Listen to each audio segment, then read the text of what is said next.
Está começando mais um episódio do Torá com Fritas, o podcast kasher do conteúdo judaico. Eu sou o Moré Tel Hotz, historiador hebraísta e estudante de rabinato.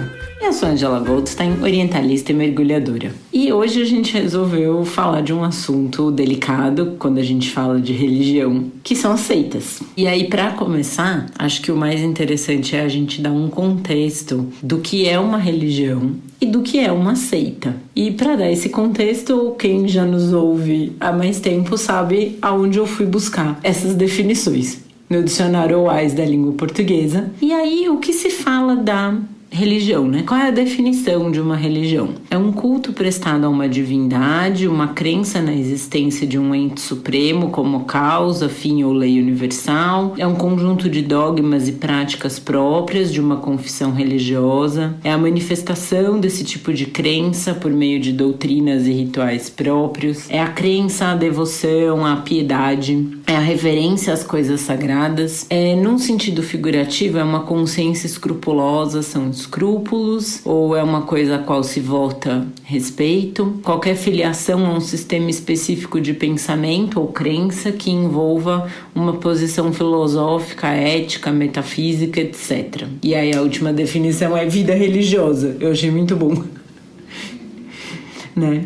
E aí, o que é uma seita? Eles vão falar aqui que na antiga literatura romana e pré-cristã é um partido ou uma escola filosófica. E que na Vulgata, e aí eu vou fazer uma parte para explicar o que é a Vulgata, porque eu também não sabia o que era isso até ler esse verbete do dicionário. A gente não sabe tudo que a gente fala aqui já de cabeça, né? Se a gente tivesse numa live no Instagram, eu ia falar assim: e o que vocês acham? Coloca aí nos comentários, o que é a Vulgata? Né? Então, a Vulgata, ela foi produzida para ser mais exata e mais fácil de compreender do que as traduções anteriores. Ela foi a primeira e por séculos foi a única versão da Bíblia que verteu o que o cristianismo considera o Velho Testamento diretamente do hebraico e não da tradução grega, que era conhecida como Septuaginta. Então, para os cristãos no Novo Testamento, São Jerônimo selecionou e revisou alguns textos e aí chamam de Vulgata essa versão latina da Bíblia, que foi usada pela Igreja Católica Romana durante muitos séculos e ainda hoje é fonte de diversas traduções. Então, essa é a Vulgata. Colocando na linha do tempo, você tinha a Bíblia hebraica, o Tanakh, e no século I, mais ou menos, ou 2, antes da Era Comum, antes de Cristo, tinha sido feita uma tradução ao grego, que é a Septuaginta, que serviu de base para o cristianismo inicialmente, até que a igreja encomendou essa tradução direto para o latim e não fazer uma tradução latina a partir do grego depois do hebraico. Então fizeram uma tradução latina direto do hebraico e também se traduziu o Novo Testamento também para o latim. E aí essa primeira Bíblia que acabou se tornando a Bíblia canônica católica ou cristã, porque só tinha o catolicismo na época, é chamada de Vulgata, que significa a divulgada, né? Aquela que foi publicada, autorizada a sua publicação. Então, e aí na Vulgata, o que eles consideram uma seita são variedades de tendências religiosas dentro do judaísmo. Ou também seita, aí saindo da Vulgata, né? É uma doutrina ou sistema que se afasta da crença ou da opinião geral. E aí eu acho que a gente começa a entrar mais na seara do que a gente vai falar de seita, que é o se afasta da crença ou opinião geral. Mas de toda forma, essa ideia de que a Vulgata se refere a correntes diferentes do pensamento judaico da época de Jesus como seitas, é já o mesmo pensamento. Porque se a gente pensar, o judaísmo oficial que existia no período era o judaísmo centralizado em Jerusalém, com o templo, os sacrifícios e tudo mais. Aí você tem os fariseus que falam, não precisa ser centralizado em Jerusalém, não precisa de sacrifício, pode ser reza, e não precisa do templo, é a sinagoga. Você olha e fala, mas todas as práticas são absolutamente diferentes do tal do judaísmo mainstream, né? Do judaísmo oficial que existia na época, que era aceito como judaísmo oficial. Então, nesse sentido, é uma seita. Os fariseus eram uma seita porque eles pensavam num judaísmo diferente. Mas para os fariseus, quem era seita eram os templários, né? Eram esses judeus do templo, os saduceus. Mas também você tinha também os essênios, que tinham fugido para o deserto. Eles também são tidos como seita. O próprio cristianismo, depois, no seu início, ele é visto como uma seita do judaísmo. Ele sai do escopo da religião oficial com crenças próprias e específicas que não estão em conformidade com o judaísmo originalmente. Ele é considerado pelo judaísmo como a seita naquele momento. E para o próprio cristianismo, eles são a religião verdadeira, o que também é uma característica de seitas, falarem que eles são os verdadeiros e todo mundo está errado. Mas com o tempo o cristianismo vai se desenvolvendo e vai se tornando homogêneo, mais ou menos homogêneo, e se transformando então numa religião plenamente aceita socialmente falando. É interessante pensar como que uma seita eventualmente pode evoluir até se tornar uma religião, mas quando a gente fala de seita hoje, tem esse componente, mas tem alguns outros que a gente deve abordar hoje ainda nesse episódio.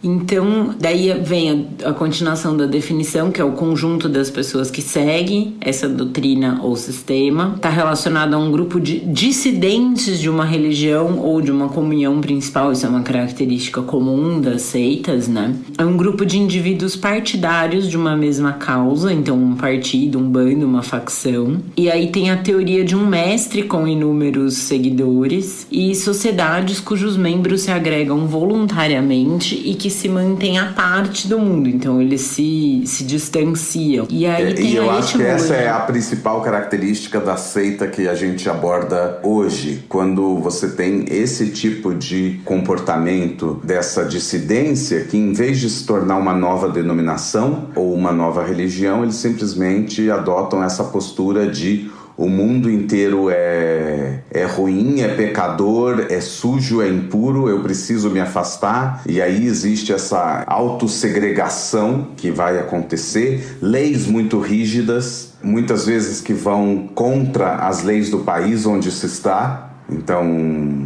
sei lá, uma seita que tenha poligamia e no país é proibido a poligamia. Por exemplo, no Brasil é proibido poligamia. E de repente uma seita fala, não é permitido. Então isso está de encontro, isso não pode. Mesmo que a sua visão religiosa fosse que a poligamia é permitido, no país onde não é permitido, você não pode seguir poligamia. Então, a partir do momento que sim, você faz uma coisa dessa, digamos, você saiu do... Eu vou dar o cristianismo como exemplo, embora o objetivo aqui não seja esse, mas é só para todo mundo ter mais ideia, porque é a religião ou o braço religioso mais abrangente no Brasil. Imagina que alguém sai da igreja católica e funda lá um grupinho, chama meia dúzia de católicos, porque eles acreditam em poligamia e tudo mais, e vão criar uma comunidade, construir um lugar para todo mundo morar ali. Aí você olha e fala, opa, isso daí já está se encaminhando para aquilo que futuramente pode ser uma seita. A poligamia é só um exemplo, né? Pode não ter nada disso, pode ser o contrário, pode ser uma seita que vai pregar que todo mundo deve viver uma vida celibatária, não só os sacerdotes. E aí você olha e fala, opa, isso daí não está dentro da doutrina. A doutrina de uma igreja católica, por exemplo, vai falar de crescer, multiplicar, um dos sacramentos é se casar, um dos sacramentos é batizar uma criança. Então é parte do ciclo de vida. A partir do momento que você criar um negócio que vai falar, não, é exigido de todo mundo o celibato, aí você fala, opa, tem alguma coisa errada aí, que está indo de encontro com as próprias normas da igreja vigente, né? Então... Eu vou só pegar aqui a carteirada de que eu sou formada em letras e eu vou falar que eu gostei muito de você usar a expressão ir de encontro a, porque às vezes as pessoas se confundem. Quando você vai de encontro a alguma coisa, você está indo contra alguma Exato. Coisa. Quando você está indo a favor, você está indo ao encontro de. Então, quando o Theo fala você está indo de encontro, é porque você está indo... É um choque. É um o choque. de encontro no sentido ruim. Exatamente. De você bater com uma indo de colisão. encontro ao outro. Para o outro.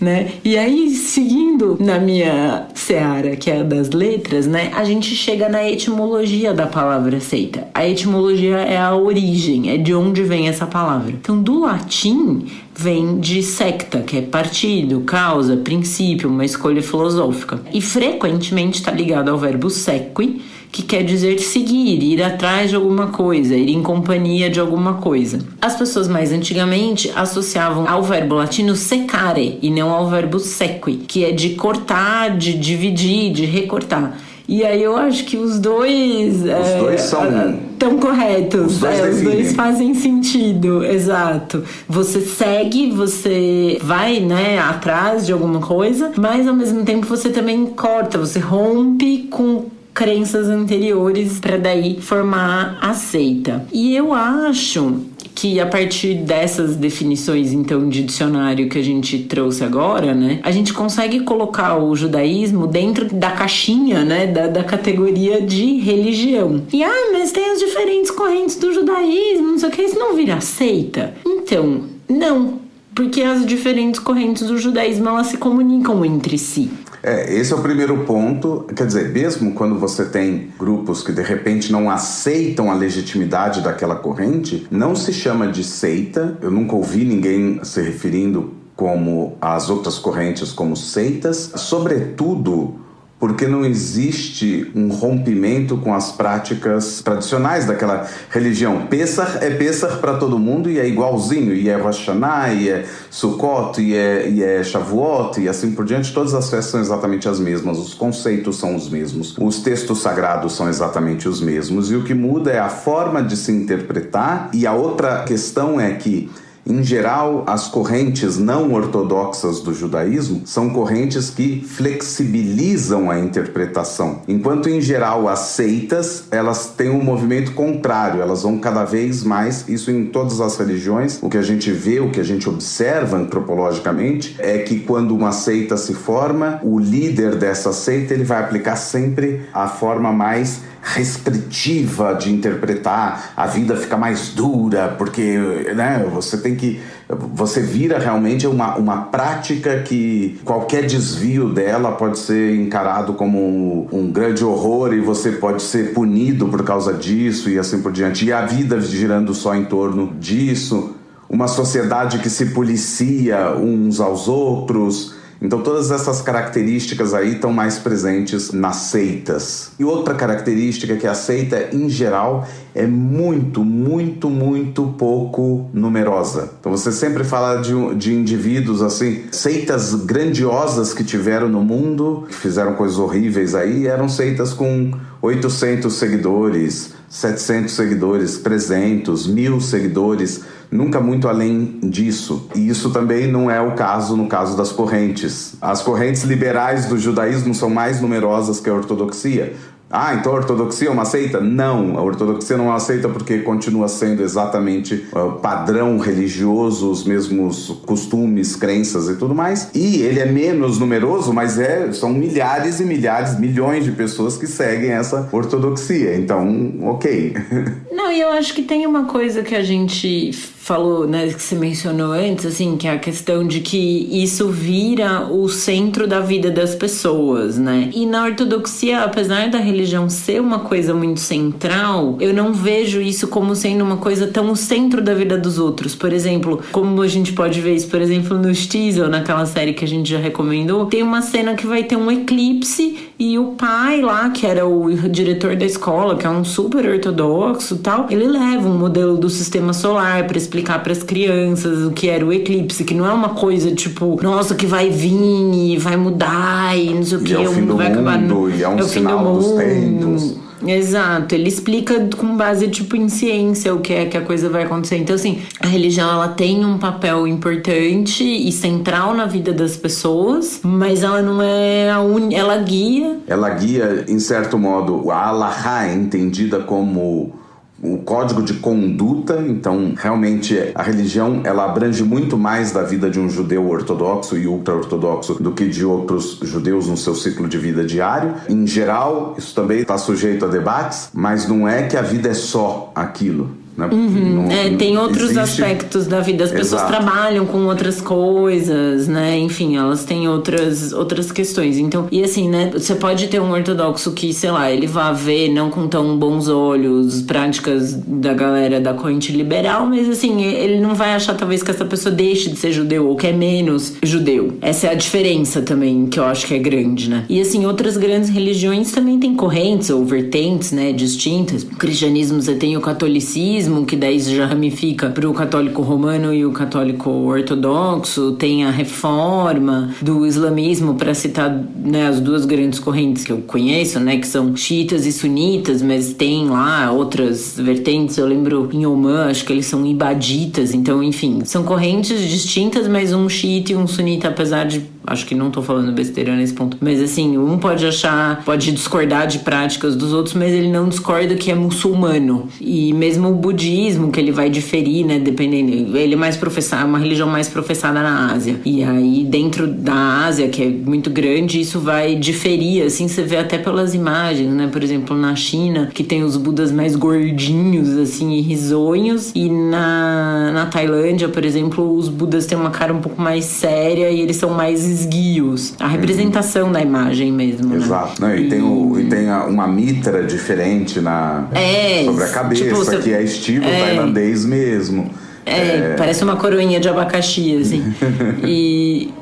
Parece uma coroinha de abacaxi, assim, na cabeça. Enfim, então tem essas distinções, mas, assim, não deixam de se reconhecer como budistas. E aí, essa é a questão da seita, né? De, tipo, isso tem ou não. E na seita ainda acontece o seguinte, né? A religião central, o mainstream, vai dizer: aquilo ali é uma seita. E a resposta dessa seita é dizer: não, eu é que sou a verdade e você, central, é um mentiroso. E isso é uma característica muito, assim, é o primeiro sinal, assim. Então, mesmo quando você tem alguma minoria judaica dentro da ortodoxia que vai classificar, a gente tem discursos de ódio também, já apareceram até no Knesset em Israel, mas que um ortodoxo vai dizer: não, mas esses reformistas não são, isso não é judaísmo, eles estão fora, isso é uma seita, isso é não sei o quê. A resposta da reforma não vai ser: não, a seita é vocês e nós é que estamos... Não vai ser essa a resposta. Vai ser: ok, você acha assim? Problema seu, a gente continua existindo e somos todos judeus. Então ela não se separa, ela não, essas outras correntes, ou cada uma das correntes, não se vê como a única verdade e como algo separado do restante do judaísmo, achando que todo mundo está errado e só eles estão certos. Então essa eu acho que é uma característica. Acho que a gente pode fazer um bingo, né? Depois, que nem a gente fez no de Cristãos Novos, assim, verdade ou mentira, tipo, das coisas. Essa coisa da seita, ela é sempre um caminho de mão dupla. Se de um lugar vai dizer você é seita, e esse lugar vai dizer e não vai reagir a isso, então significa que não é. Ou você é seita, não, eu não sou, eu sou tão judeu quanto você e pratico o mesmo judaísmo, só interpreto de forma diferente. E o outro vai falar assim: isso não muda nada, você continua sendo uma seita. Esse que está dizendo isso, ele está exibindo características de seita, mas o outro que está sendo acusado continua incluindo ele. Enquanto todo mundo está se incluindo de alguma forma, um dos lados está incluindo o outro lado, não tem seita. Pelo menos um está incluindo os outros. Então não existe essa separação. A seita, ela tem essa coisa da separação mesmo do todo e muitas vezes de acusações sobre o todo. Não, e da manutenção das pessoas dentro da seita, né? Porque daí acho que a primeira coisa que a gente pode pôr na cartela do bingo da seita é: se você quiser sair da seita, tudo bem, né? Se você quiser parar de frequentar... Porque, por exemplo, vou dar um exemplo meu pessoal. Essa sexta-feira última, eu fui na CIP e encontrei o Rabino Ruben e falei oi, e ele me olhou com uma cara de: eu te conheço de algum lugar. E eu falei: eu sou a Ângela, amiga do Theo, que faz o podcast com ele, né? Ele: não, mas eu já tinha te visto aqui antes. Eu falei: que eu venho no Yom Kippur a cada 2 anos, mais ou menos. Por isso que você me conhece. Não é todo então, ano, né? Não é nem todo ano, exato. Nos anos da pandemia, menos ainda, né? Mas assim, se eu não for a CIP, ninguém vai me ligar né? Ou me mandar um e-mail, ou vir na porta da minha casa e falar: Ângela, faz tempo que você não aparece. No máximo vai acontecer isso do Rabino olhar pra mim com uma cara de: meu, eu já te vi em algum lugar antes, eu te conheço em algum lugar. Sim, da sinagoga mesmo. Mas é porque eu venho pouco, né? Então não é... E da seita, por exemplo, se você deixa de frequentar, ou se você fala, eu vou parar de frequentar, em geral você não consegue sair. E o não consegue sair é de diferentes maneiras que isso é feito, né? Cada seita vai operar isso de uma maneira diferente. Então, ou você não consegue sair porque, por exemplo, você vai ter que perder contato com todo mundo. Porque, em geral, as pessoas têm uma comunidade ali, ou família, ou amigos, né? Então você vai perder, eles vão ceifar esse contato das pessoas que ainda estão lá dentro com você, que quer sair, que vai se perder pro mundo. Então, seus pais não vão poder mais falar com você, ou seus filhos não vão poder mais falar com você, seus amigos, você vai perder todos os seus amigos, você vai ficar sozinho.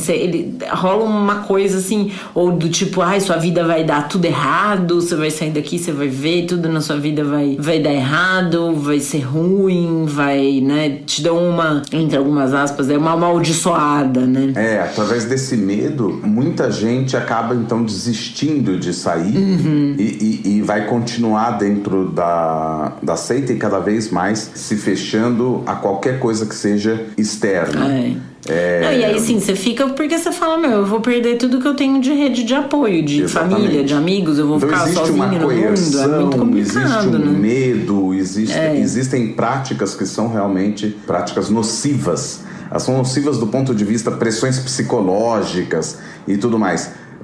Tá percebendo que existe isso? Abre o olho. Red flag, bandeiras vermelhas, já pode marcar uma cruzinha no bingo ali, né? Bingo é seita.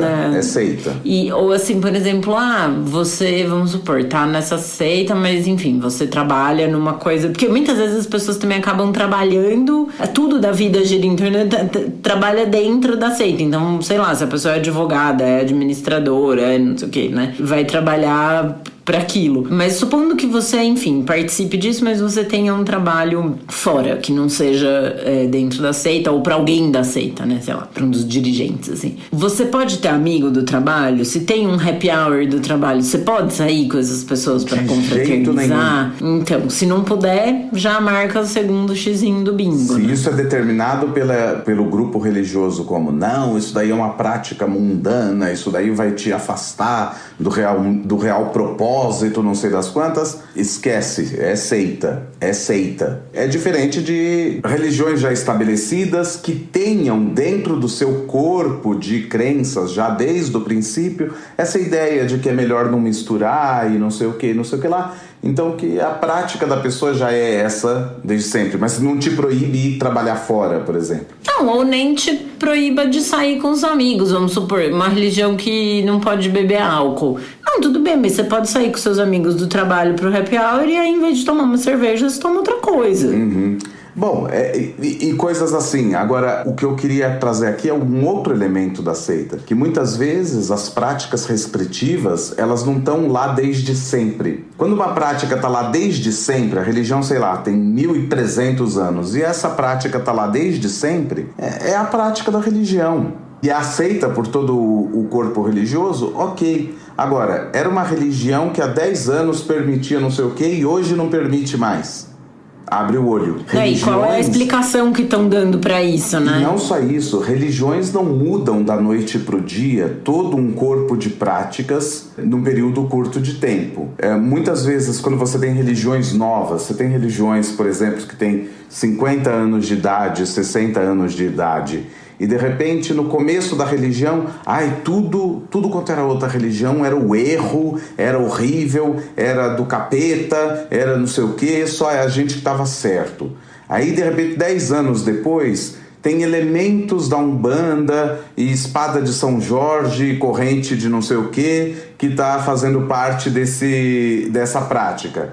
Opa, mas... Antigamente isso era bruxaria, agora é parte, agora o pastor faz isso e tá tudo bem. Aí depois de outro tempo, o judaísmo que era do capeta, por exemplo, porque tinha matado Jesus, de repente tá um monte de símbolo judaico começa a aparecer. Aí você fala, mas espera aí, há 20 anos não era assim, o que aconteceu? Aí de repente tem elementos de outras religiões que estão sendo incorporados.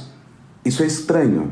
Religião não funciona assim, porque em geral a religião se vê como atemporal, as religiões se veem como uma coisa eterna, mesmo que a gente saiba que existam mudanças, mas são mudanças lentas, graduais e tudo mais, mas em comparação ao nosso mundo, a religião é sempre vista como algo... É tipo a monarquia inglesa, né? Ela tá sempre lá, a monarquia. E vai... No caso da Rainha Elizabeth, desde Exato. que a vida saiu da água e veio pra terra, né? Exato, ela tá lá, a rainha tá lá. Muda os governos, muda a sociedade, muda tudo, mas a monarquia continua com aquele mesmo. Então eu tenho esse sentido de continuidade que vai para além dos tempos. Isso tem na religião. O catolicismo, desde quando existe sinal da cruz no catolicismo? A gente não sabe exatamente, mas seguramente existe há mais de 1500 anos o sinal da cruz, e todo católico entra na igreja e se abençoa, se persigna e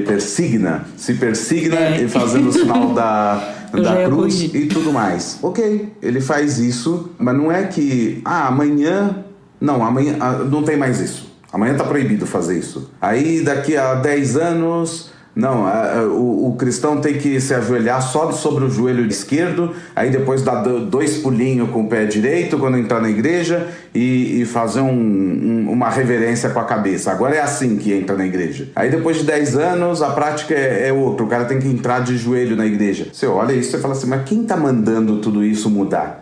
Porque não é assim que uma religião se comporta em geral. As práticas e símbolos, elas permanecem mais ou menos uniformes por longos períodos de tempo. Começou a mudar muito em muito curto espaço de tempo, abre o olho, pode se tratar de uma seita. E mesmo quando começa é que eu ia falar uma palavra, mas eu não gosto. Mas quando começa uma determinação de regra, assim, de vestimenta, também eu acho um pouco problemático.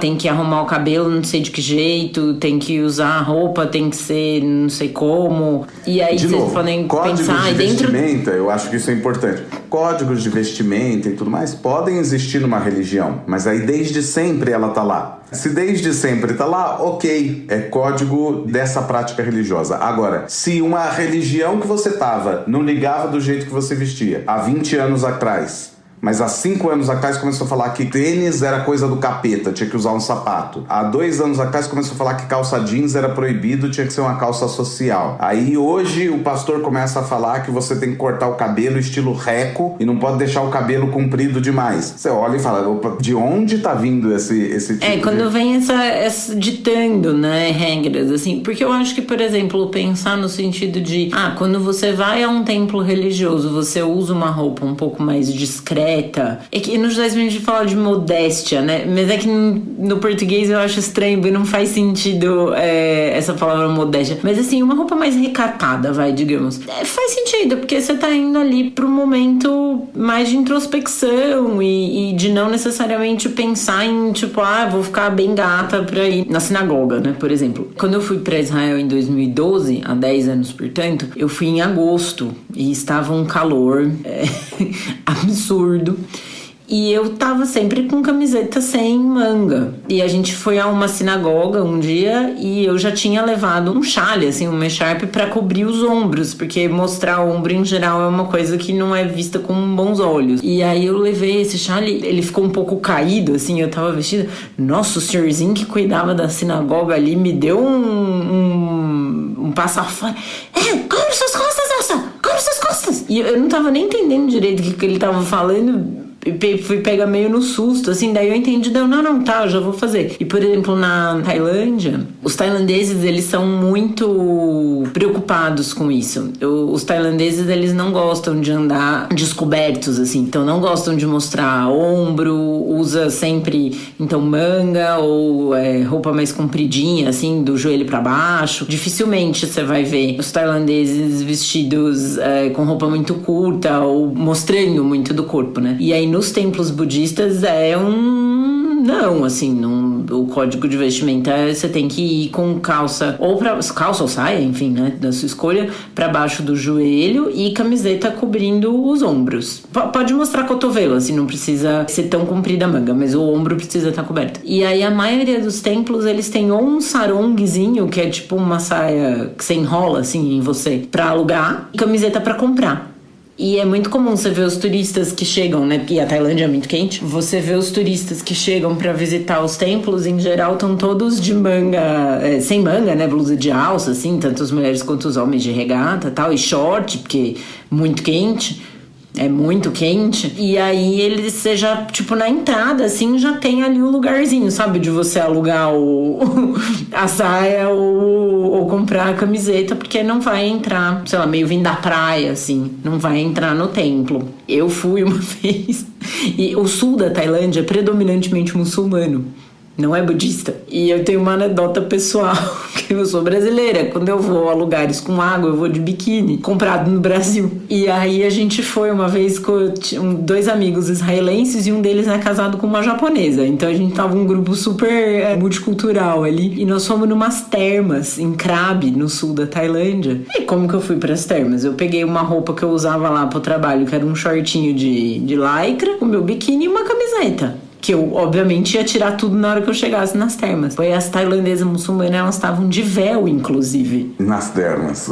Nas termas, exato. Assim, elas estavam todas de sarong e camiseta, os homens também. E aí eu fiquei de camiseta e short e entrei, mas mesmo assim, tipo, já teve gente que olhou. Tinha mais exposição da figura, né? Uhum. Não, e os tailandeses em geral não são muito altos. E eu sou um pouco alta e eu sou muito, muito branca. E os tailandeses do sul são mais morenos. Então, assim, eu já tava chamando muita atenção, porque era um lugar que não tinha turista. Então já era, assim, um grupo esquisito, né? A japonesa, a brasileira, os 2 israelenses, assim, de parecer, sabe, um começo de piadas? 2 israelenses, uma japonesa e uma brasileira, entraram numas termas na Tailândia. Então a gente já tava ali chamando um pouco de atenção, né? E aí eu falei, não, vou ficar de acordo aqui com... Fiquei até meio constrangida, sabe? Nossa, tô bem longe do dress code, assim, do lugar. Mas quando começa a ditar regra, assim, a respeito da roupa, né, que era uma coisa que não tinha antes, porque a ditação da regra também não é necessariamente, olha, a partir de amanhã, pra vir, todo mundo tem que estar com uma roupa assim, assim. Não, começa a vir umas pessoas mais de um jeito, e aí já começa a ter um falatório, né, olha a roupa dele, olha como é que tá, olha não sei o quê. E começa a ter sempre... pregações nesse sentido. Nesse sentido, é sempre coercitivo, mas um coercitivo sorrindo. Não é um coercitivo tipo, tira esse tênis e põe o outro. Existe também, né? Mas em muitos casos é um coercitivo, mas vamos trocar essa roupa, né? Vamos ficar mais de acordo. Então isso, eu acho que também quando começa a ditar, e aí a mulher não pode cortar o cabelo, o homem tem que cortar o cabelo de tal maneira, e não sei o que, né? Isso eu acho daí problemático. Tem um documentário que a gente vai indicar no fim do podcast, eu pretendia, né, indicar no fim do podcast, mas já vou falar agora, que tá na Netflix, chama Keep Sweet, Pray and Obey. É um documentário sobre uma seita mormon nos Estados Unidos de polígamos, que, por exemplo, nos Estados Unidos poligamia é fora da lei, né? Não é ilegal. Tava tentando achar essa palavra. É ilegal e eles são polígamos, a despeito de ser ilegal. E aí tem uma hora que eles começam a falar, porque eles começam a se separar do grupo. Dentro da seita tem a dissidência. E aí o que também é muito comum em seitas. Comum. Tem a subseita. E aí vai entrar... Subseita é ótimo. Numa coisa, imagina. Que daí eles falam, não, as mulheres têm que usar vestido, não pode usar calça, e o modelo do vestido tem que ser assim, e as cores que podem ser usadas são essas. Então, por exemplo, não pode usar vermelho, porque é tipo uma cor chamativa, só podia usar corzinha pastel, sabe? Cor de pêssego, verde água clarinho, lilás clarinho. Tipo, não pode usar de outro jeito, né? E aí tem gente que pode vir e falar, mas no Islã falam para as mulheres cobrir o cabelo. Sim, mas há milênios. E dentro do Islã você tem essa discussão também, porque tem pessoas que são mais flexíveis e tipo, olha, se a mulher quiser usar o véu, ela usa, se ela não quiser, ela não usa. Tem pessoas que vão dizer que é uma escolha pessoal da mulher, tem famílias que vão impor isso. Do mesmo jeito que você tem famílias, por exemplo, na ortodoxia, que, sei lá, quando nasce o filho, vai fazer todas as coisas e aí depois o filho uma hora vai decidir se quer continuar dentro daquilo ou não.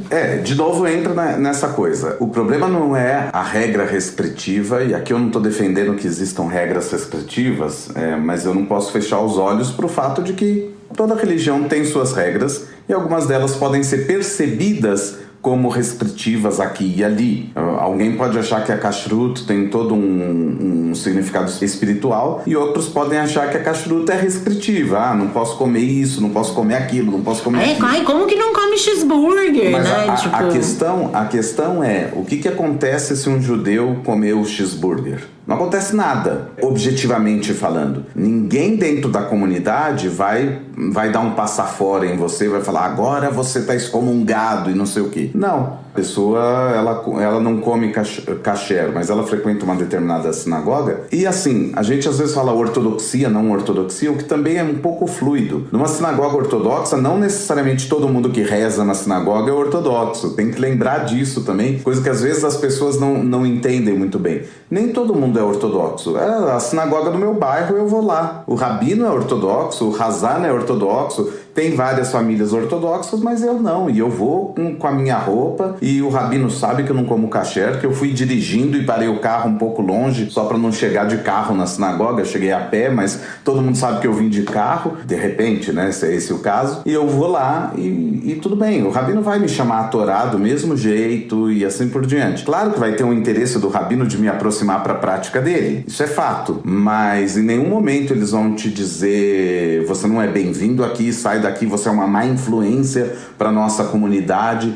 Isso não existe dessa forma. É pelo contrário, né? Eles vão pelo aliciamento, assim, né? Que aliciamento não é uma palavra boa. Mas é do tipo, não, vem aqui, vem com a gente. E aí do tipo, você não achava bom comer kasher? Você não comeu aqui, você não achou bom? Então, comer kasher é gostoso, Existem né? formas de se abordar a pessoa, são formas diferentes. Mas você não tem isso de novas regras que ficam surgindo a cada instante. Outra característica, que aí eu acho que é mais uma característica da seita atualmente, que é derivada dessa, é a questão da liderança, quando em algum momento a liderança original não está mais presente, seja pelo motivo que for. Muitas vezes é o líder que morre e aí alguém toma conta dessa seita, ou é um herdeiro mesmo, um filho mais velho, ou é alguém que foi apontado pelo líder anterior e assim por diante. E quando essa segunda pessoa assume, de repente, essa religião se torna mais restritiva. De repente, tem a ver com a mudança. Se isso acontece e você ainda não tinha entendido que estava numa seita, saiba, agora você sabe, está numa seita. A partir porque, em geral, o sucessor fica mais radical, né? Mais radical. Que, nesse caso do documentário que eu falei da Netflix, é muito,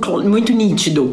Já estava claro que era uma seita, para quem está de fora. Mas realmente na hora que tem a troca da liderança a coisa piora muito, e aí começa a ter esse tipo de coisa. A mulher só pode usar o cabelo com tranças, e as tranças só podem ser feitas dessa ou dessa forma, que é a forma que o líder lá gostava, quer, né?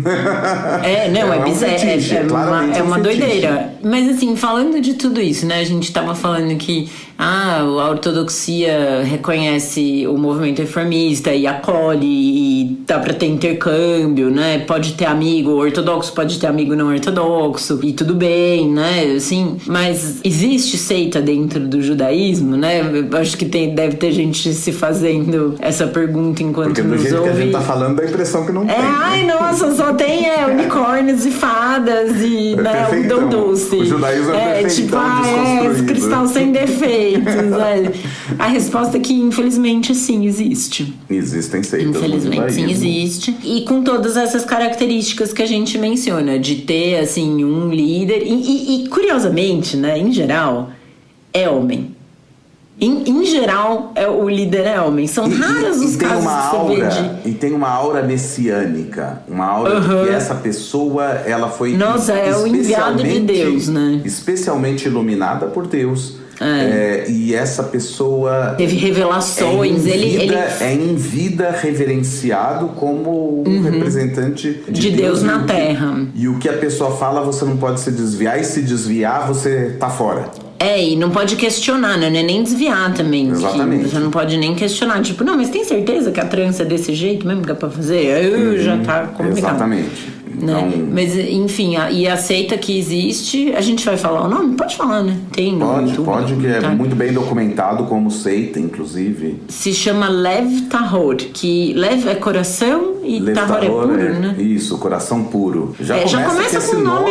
Esse nome já é um nome meio sectário. Já levanta uma orelha, assim, né? Tipo, já marca aí no bingo. Né? E o que caracteriza o Lev Tahor como seita? Bom, tudo isso que a gente falou antes caracteriza o Lev Tahor. Tudo isso, né? E assim, o Lev Tahor começa em Jerusalém, acho que no fim dos anos 80, com a figura de um rabino chamado Shlomo Helbrans. Isso, Helbrans. Eu lembro porque parece da maionese Helmans. Ah, tá. Eu ia falar outro sobrenome, ainda bem que eu não falei, porque... É outra coisa completamente diferente. Shlomo Helbrans, ele começa em Israel, em Jerusalém, e em determinado momento ele se muda para os Estados Unidos, ali para o Brooklyn, em Nova York, onde vivem muitos ortodoxos, e aí a seita tem toda uma cara, né, uma roupagem assim, ortodoxa, mas não tem nada a ver com a ortodoxia, que a ortodoxia não é uma coisa de gente perversa, e essa seita é. Ele vai pra lá, o primeiro problema que acontece tem uns pais israelenses que mandam o filho para os Estados Unidos para estudar com esse Shlomo Helbrans pro Bar Mitzvah, para eles preparar pro Bar Mitzvah. E aí, o cara decide que não vai devolver o filho pros pais. Ele fala, não, seu filho vai ficar aqui. Vai ficar com a tipo gente assim, na nossa coletividade. Na nossa comunidade, e tal. E aí os pais falam, que marmota é essa? Dá meu filho aqui, né? Devolve. E aí, tipo, o menino tem 13 anos, é uma criança, né? Os nossos ouvintes de 13 anos, não, eles são super adultos. Mas, né, nesse caso, esse é uma criança, assim. E aí, os pais já entram com essa briga, assim, essa questão. E aí, eu não lembro exatamente o que acontece, se ele chega a voltar pra Israel, não. Porque tem todo um ping-pong, assim, de lugares pra onde eles vão. E isso é confuso mesmo. E aí, eles vão pro Canadá. E eles estão no Canadá, no Quebec, que é a parte francesa, né, do Canadá. E aí começa a ter umas denúncias de maus tratos a crianças. Já tinha tido essa do sequestro do menino, que era o menino israelense. Só que nisso a coisa já tinha aumentado, você já tinha as famílias vivendo ali, né, no entorno do cara e tal, e ele obviamente tem um filho, que agora eu esqueci o nome do filho, eu não lembro de cor, mas o pai é Shlomo. Nahman, o filho é Nahman, se eu não me engano. E aí ele começa a ter umas denúncias de maus tratos das crianças, porque eles têm essa pira com a roupa, que as meninas desde pequena, tipo de 3 anos em diante, elas têm que usar elas se cobrem inteiras. E parece muito... Se vocês buscarem pro Lev Tahor, não é com a burca, é com o chador. A burca, ela é a que cobre o rosto inteiro até o chão. O chador deixa o rosto de fora. Isso. Esse é um ponto interessante. De novo, é aquele elemento que eu falei, de outras tradições, de repente, começam a entrar... de outras tradições religiosas entrando na sua, como se fosse uma regra desde sempre, mas surgiu anteontem. Realmente, é parecido com esse chador, o das meninas. Que eles usam no Irã. E as mulheres, depois de casada, começam a usar burca. Mas isso não existia na época. Cobre o rosto, né? Na época do Shlomo, o pai não tinha. E quando o Nahman assume, tem um período que eles voltam para Jerusalém. E começa e todo mundo em Jerusalém começa a notar, porque as pessoas saem na rua e de repente você fala... muito, né? E você pode falar, não, mas não achavam que era muçulmana? Os muçulmanos em Israel não usam burca.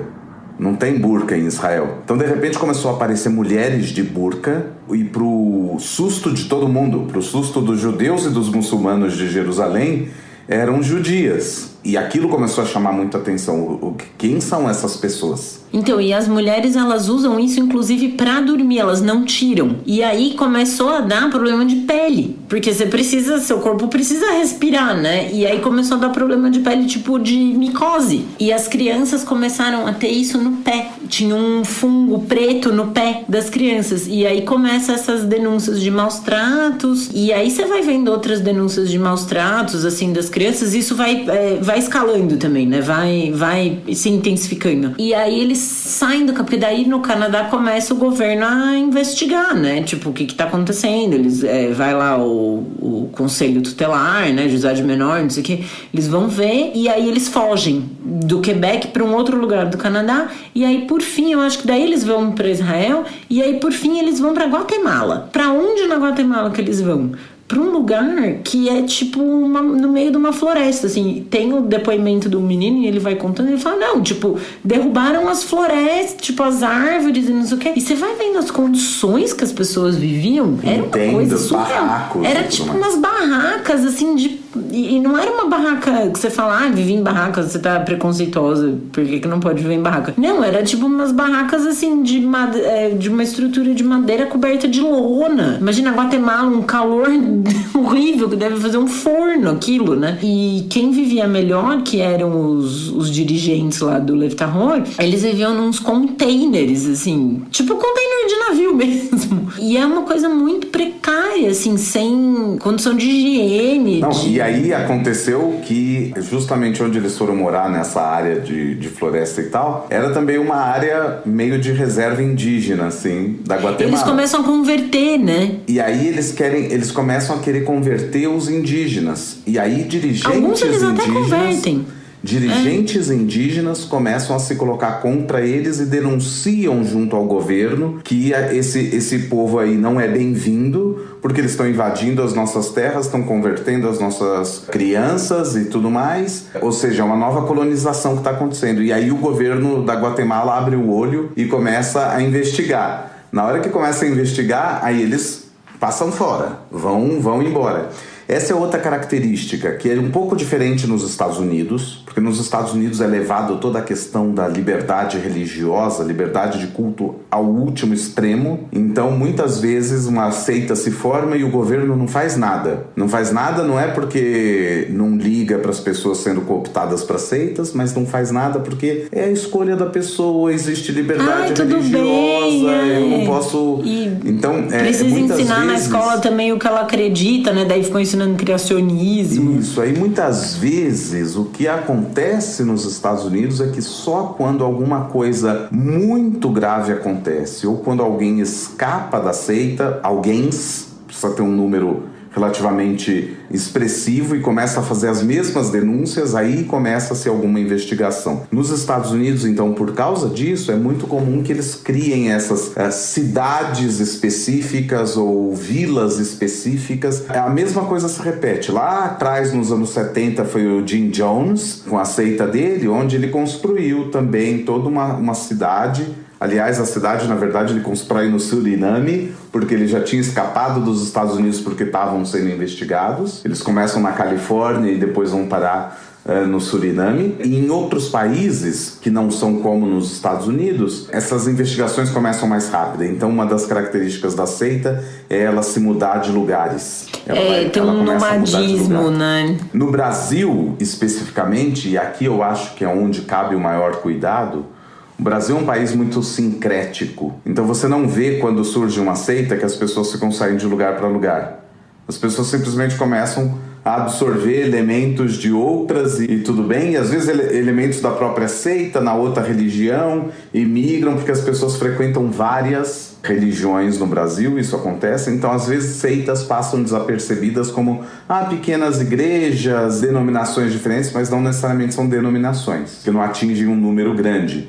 Então fica um pouco assim nebuloso no Brasil ainda toda a questão das seitas, mas existem comportamentos de seita. Eu acho que tem que ficar de olho nisso, mas na maioria dos países o que acontece é que você vê que de repente o grupo estava muito bem estabelecido num lugar e pimba, vai, 30 famílias... É um grupo de 30 famílias, sempre um grupo pequeno, de repente 30 famílias começam um movimento de ir para a fronteira, ou todo mundo compra uma passagem de avião e vão para outro lugar, e chegam em outros lugares muitas vezes com visto de turista e resolvem ficar.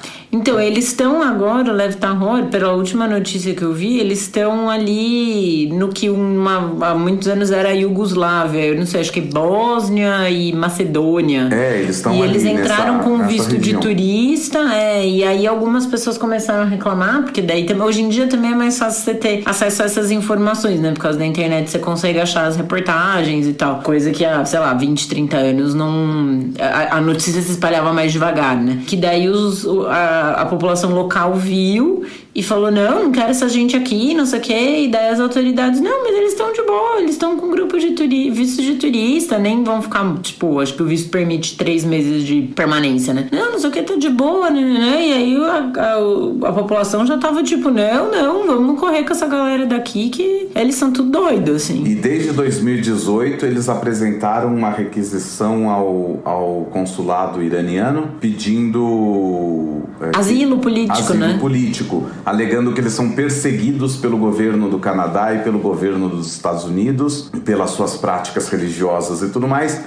Porque esse é um dos motivos na lei internacional que te permitem pedir asilo político, se você é perseguido. Só que eles não apresentam o porquê que eles são perseguidos, né? Eles estão sequestrando criança, convertendo gente à força. Não, e nos documentários que tem, nos depoimentos, né? Tem depoimento no YouTube, a gente vai deixar linkado na descrição do episódio depois. Tem o depoimento dos irmãos, né? São depoimentos separados, mas são 2 irmãos. E eles contam que tinha, assim, castigo físico, do tipo, você falou isso, você fez aquilo, de levar, tipo, chibatada, surdo. Aliás, essa cinto, é outra, assim. Né? Esse é outro sinal de seita, agressão física, né? Quando a agressão física é entendida como ou punição uma física. Coisa de disciplina, né? É uma coisa entendida como natural e é assim que se faz para disciplinar, para a pessoa encontrar Deus. Não, e que eles tinham que agradecer, tipo, eles levavam lá, tipo,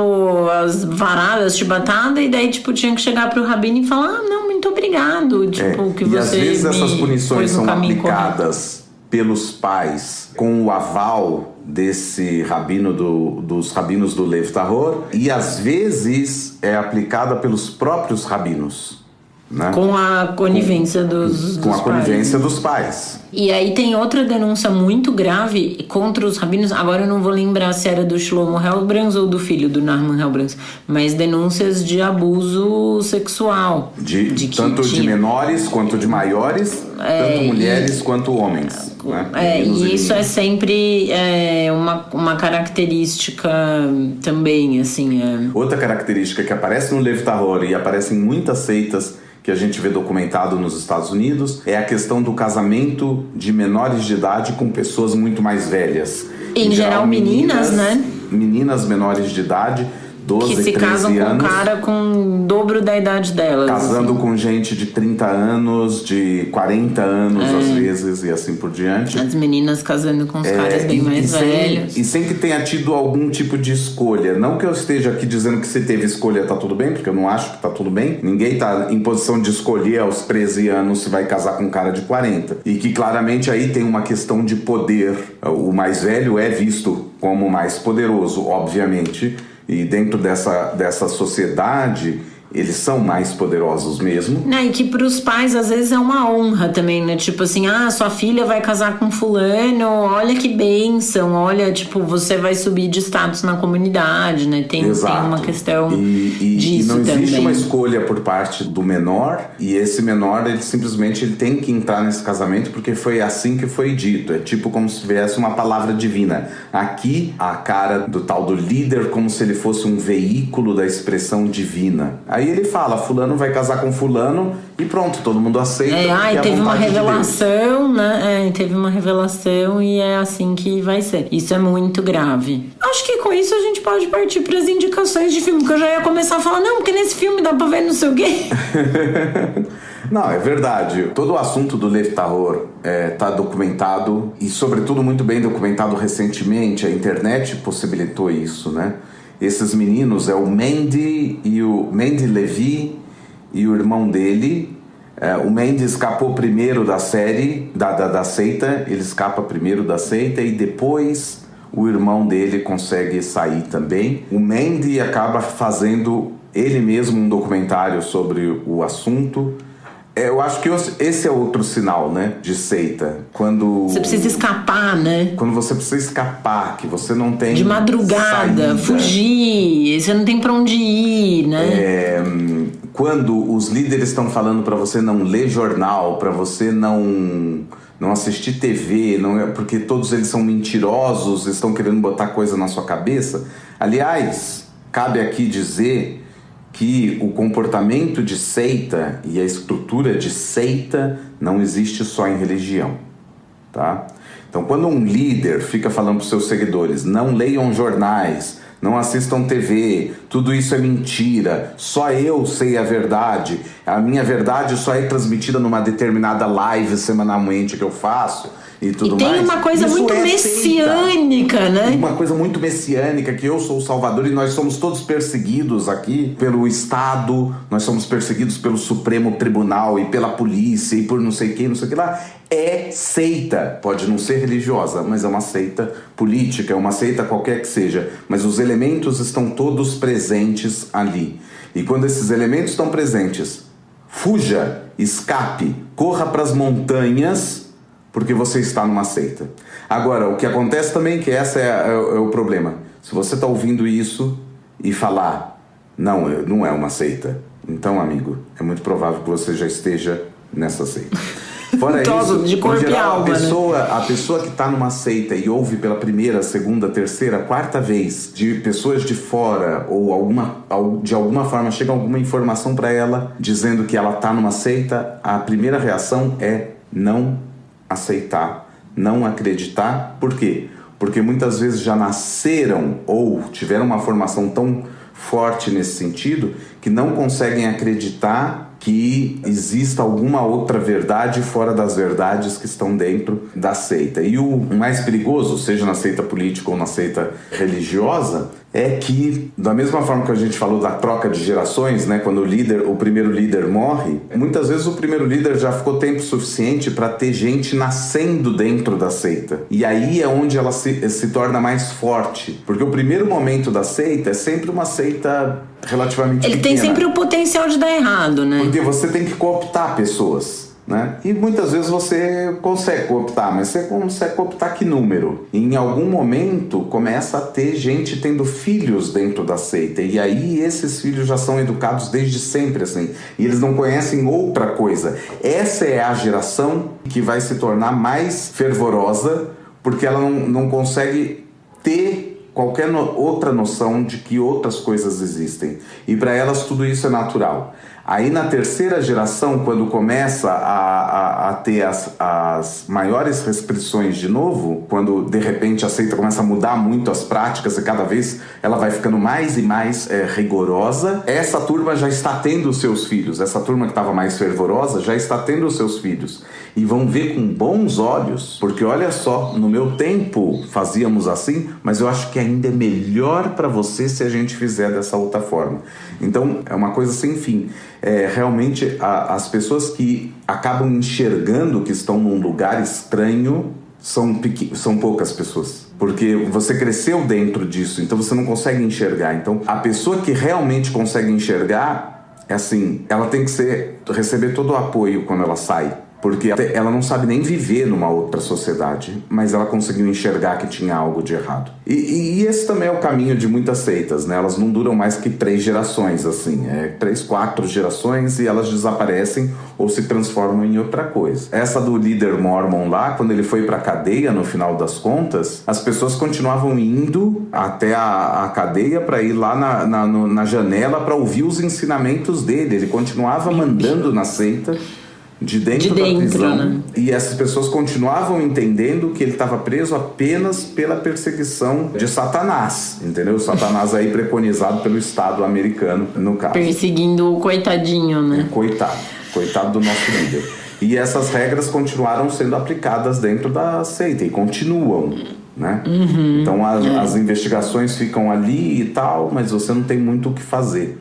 E a gente não pode esquecer de uma outra coisa, uma outra característica que não atinge todas as seitas, mas atinge muitas delas, que no momento em que eles se veem sem saída definitiva, que todo o cerco se fechou completamente e eles não têm para onde mudar de lugar, o caminho é o suicídio coletivo, o autossacrifício em massa.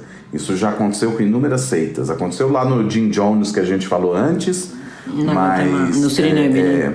Acontece lá no Suriname, mas acontece com inúmeras outras seitas pelo mundo, ou são chamados a fazer grandes ataques contra essa sociedade, que é a sociedade que me persegue. Que aí você tem, por exemplo, o ataque de gás sarin em Tóquio, no metrô de Tóquio, no final dos anos 90. O ataque foi realizado por uma seita religiosa. É um dos maiores ataques terroristas da história do Japão. Matou não sei quantas pessoas que nem eram ligados à seita. Tipo, só estavam no metrô, né? Exato. Essa é outra característica que eu acho que a gente não falou de seitas, é que em algum momento esse discurso aparece muito forte do Estado como seu inimigo e que, portanto, você deve lutar contra ele. Se em algum momento você precisar comprar armas e formar grupos paramilitares dentro da seita para combater isso é visto com bons olhos e todo mundo aceita que nossa, o pastor está falando isso, o presidente, o líder, o profeta, os nomes são os mais variados possíveis. Ele está falando isso. É óbvio que nós somos pacíficos, mas se Satanás vier atacar a gente, então a gente tem que ter como se defender. Não, e nos Estados Unidos os caras deitam e rolam, né? Porque acesso à arma lá é fácil. Exatamente. Então esse tipo de coisa também existe dentro da seita. Essa ideia de que o poder estabelecido, ou seja, o Estado, ou os cidadãos comuns, eles são todos vistos de igual maneira como seus inimigos, porque a única coisa que eles querem é destruir a seita, porque ela é a verdade. Então, não raro vão acontecer esse tipo de coisas. Ataques terroristas, ataques contra cidadãos civis, ou, no caso do cerco se fechando, o autossacrifício, o suicídio em massa, essas coisas assim. Isso ainda não aconteceu com o Lev Tahor e esperamos que não aconteça. Esperamos que as pessoas consigam ser salvas da seita. Mas é fato que isso, enquanto a gente está falando aqui, tem alguma seita em algum lugar do mundo que está comprando armas e se organizando para tentar atacar algum alvo de algum governo porque se vê como perseguido por ele. Eu acho que com isso a gente consegue encerrar o assunto do episódio de hoje, não acho que um pouco para baixo, mas partir para as indicações de filmes e séries, enfim. Eu peguei aqui no catálogo da Netflix, é rico de filme, documentário de seitas. Eu acho que é um gênero, assim, tá muito na moda agora podcast e seriados, né, filmes de true crime, assim. Eu acho que a seita é um subgênero do true crime, né? Mas eu sempre acho interessante coisas sobre seitas, né, saber mais, assim. Então, o primeiro documentário que eu ia indicar é esse que tá na Netflix, que chama Keep Sweet, Pray and Obey, que é dessa seita Mormon, dos cabelos, das tranças, da roupa de tom pastel. É uma estética muito oposta ao meu senso estético, vamos dizer assim. E mais sobre o assunto, tem uma série muito boa no HBO Max que chama Big Love, que eles exploram um pouco essa questão da poligamia no mormonismo e mostram, assim, um aspecto de seita dentro disso, mas a série, para mais que isso, a série é bem interessante. E, assim, quando eles falam da poligamia nessa Big Love, eles mencionam, assim, tanto a poligamia entre pessoas adultas e que podem estar de acordo com isso, quanto a questão de, tipo, casar meninas de 14 anos com homens de 70, que é o caso que acontece nessa série. Então, assim, né, que é uma coisa, bom, se é feito entre adultos que estão todos de acordo, beleza, você vive sua vida como você achar melhor, né? Mas aí quando você já parte pra casar adolescente com homens adultos é mais grave. Aí tem um filme que tava na Netflix e eu acho que saiu do catálogo, que se chama Holy Hell, que é uma seita doida dos Estados Unidos, que durou uns 20 anos, acho, e um cara que ficou, tipo, uns 20 anos nessa seita, e o dirigente da seita era um cara que ele queria ser ator, então ele quer ter tudo documentado. E esse cara, ele filmou por anos, tipo, por 20 anos que ele teve dentro da seita, ele filmava, porque o dirigente queria que tudo fosse documentado, porque ele era um cara super exibicionista, assim. É uma doideira, é muito louco. E aí, tinha abuso sexual, e aí, no caso, era do dirigente com homens da seita. Ele abusava dos homens que estavam na seita, não das mulheres. Aí tem o documentário do Osho, que tá na Netflix, que é muito interessante também. Também é uma coisa muito, muito louca como aquilo aconteceu. O cara faz uma cidade, ele tinha não sei quantos Rolls Royce. Foi um grandíssimo sucesso. Foi um escândalo quando se descobriu essas coisas, porque até então o Osho era visto tipo, todo good vibes, assim, desprendido de bens materiais, né? Esse grande guru e tudo mais. Escreveu livros de enorme sucesso, coisas muito bacanas e tudo mais. Só que de repente ele era todo esse cara do não materialista e que de repente. Aí você vai ver, ele tinha tipo 10 Rolls Royce, assim, caríssimo. Era tudo uma máscara. Era tudo uma máscara. Que o cara, na verdade, não era nada daquilo que ele pregava. E aí começam as investigações e se descobre coisas sobre ele. Realmente. Você fala de tirar os cabelos da cabeça, né? Exatamente. E aí, por último, ainda na Netflix, tem o filme do Tim Maia com o Babu Santana, que é maravilhoso. Eu assisti esses dias. O Babu Santana tá idêntico ao Tim Maia, né? Assim, a caracterização ficou perfeita. Tá muito bem feito. E o Tim Maia tem uma época ali, acho que nos anos 70, né, mais ou menos, que ele entra numa seita que era, como é que era? União Racional. Universo em Desencanto, como é que era? Não, esse é o livro. Universo em Desencanto é o livro. Eu acho que não sei o que lá racional. Universo Racional, acho que é assim. Tem um nome assim. E que as coisas estavam todas magnetizadas e pro meu desespero tem ETs no meio. Pro seu desespero é ótimo. Porque eu acho que ninguém tá livre de um dia ser cooptado por uma seita, sabe? Eu acho que todo mundo tem coisas assim que podem te levar a ir para uma seita em algum momento, sabe? Uma tristeza amorosa, um desespero com dinheiro, eu acho que todo mundo tem um... Mas assim, ET, gente, daí já é demais, né? Não, mas você sabe que isso é curioso, porque eu ia indicar agora... A gente tá no período de indicações e começa a lembrar de outras coisas e falar de outras coisas, mas não raro existem seitas que enfiam os ETs em algum momento. Isso é muito engraçado. Seitas que às vezes começam como totalmente religiosas e não sei o quê, e o Messias é Jesus que está voltando a qualquer momento. De repente o líder vira o próprio Jesus. De repente Jesus é um ET. O líder vira o próprio Jesus e ele já veio. E todo mundo aceita numa mão. Mas há 10 anos você falava que o cara ainda ia vir, agora é você que sempre foi. E ninguém questiona. Porque é a verdade, está acostumado que ele só diz a verdade.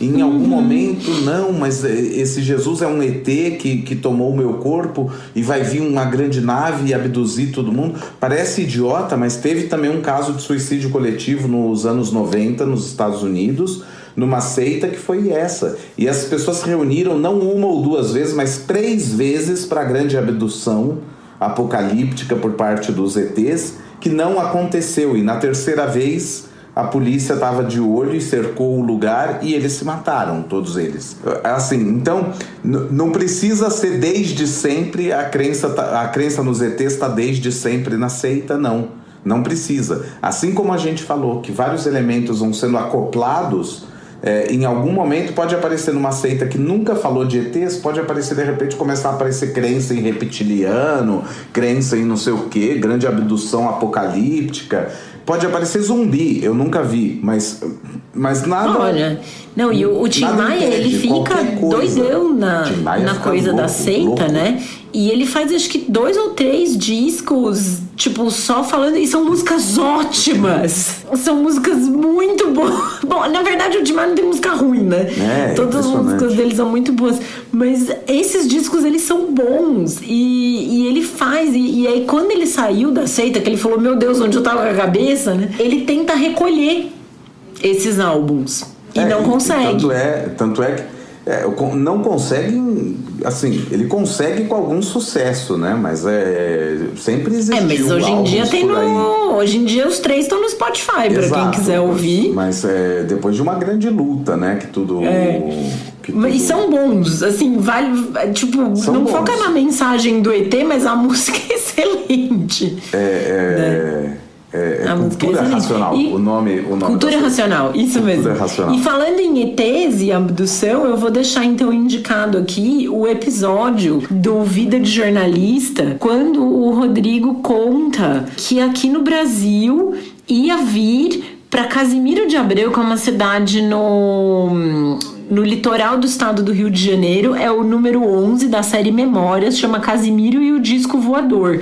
Que não sei quantas pessoas foram pra Casimiro de Abreu. Casimiro de Abreu, a única coisa que tem pra fazer lá... Eu tenho um amigo querido que mora em Casimiro de Abreu, já fui algumas vezes visitar. Tem uma praça. E no sábado à noite o programa é ir na praça e é isso que tem na cidade. Eu não sei como que coube, não sei quantas mil pessoas em Casimiro de Abreu pra esperar esse disco voador. Ouçam esse episódio, é interessantíssimo. Bom, eu indico uma série do Discovery ID, né, do Investigação Discovery, que chama People Magazine, Por Trás das Seitas, Por Dentro das Seitas. Existem várias séries das investigações da People Magazine e um deles é o Por Dentro das Seitas. Não tem muitos episódios, mas realmente os episódios que tem são bem esclarecedores do que é e como funciona uma seita. Todas elas são seitas completamente diferentes uma da outra e todos os elementos estão presentes em absolutamente todas elas. Então forma bem a mensagem assim, e a imagem do que é e como identificar uma seita. E o interessante dessa série é que ela sempre começa com entrevistas a pessoas que saíram das seitas. E eles estão contando as coisas que aconteciam, e aí tem toda uma reconstituição das histórias sendo contadas. Então é realmente muito bem feito. No Discovery ID é um conteúdo dublado. Eu particularmente gosto da dublagem, tem alguns... De vez em quando tem problemas em dublagem, mas eu fiz questão de enfatizar isso porque se torna extremamente acessível para qualquer pessoa, sabendo ou não inglês, consegue ter um bom acesso à série e entender como que essas coisas funcionam e se formam. Então, altamente recomendável. Os documentários do Lev Tahor, eu acho que infelizmente eles não têm legenda, eu acho que eles estão só em inglês. Mas a gente vai deixar linkado de qualquer maneira, porque quem conseguir ouvir, ou se tiver legenda, enfim, eles são muito interessantes. E assim... que pra quem não fala inglês e se não tiver legenda, só de ver o vídeo já dá pra entender assim o que a gente tava falando. Graficamente assim é interessante de ver. Muito bem, então acho que com isso a gente encerra por hoje o episódio do Torá com Fritas. Lembrando que vocês podem entrar em contato com a gente através do nosso e-mail, que é o toracomfritas@gmail.com, ou nos inscrever no Instagram, @toracomfritas, no Twitter, também @toracomfritas. Para não perder nenhum episódio, é só assinar o nosso podcast no seu tocador de podcasts preferidos, que a gente sugere que seja o Orelo, porque é o único que nos remunera. Eu sou a Angela Goldstein, junto com o Theo Rods, idealizadora e apresentadora do Torá com Fritas. O Alu é o nosso editor de som e intérprete da nossa música de abertura.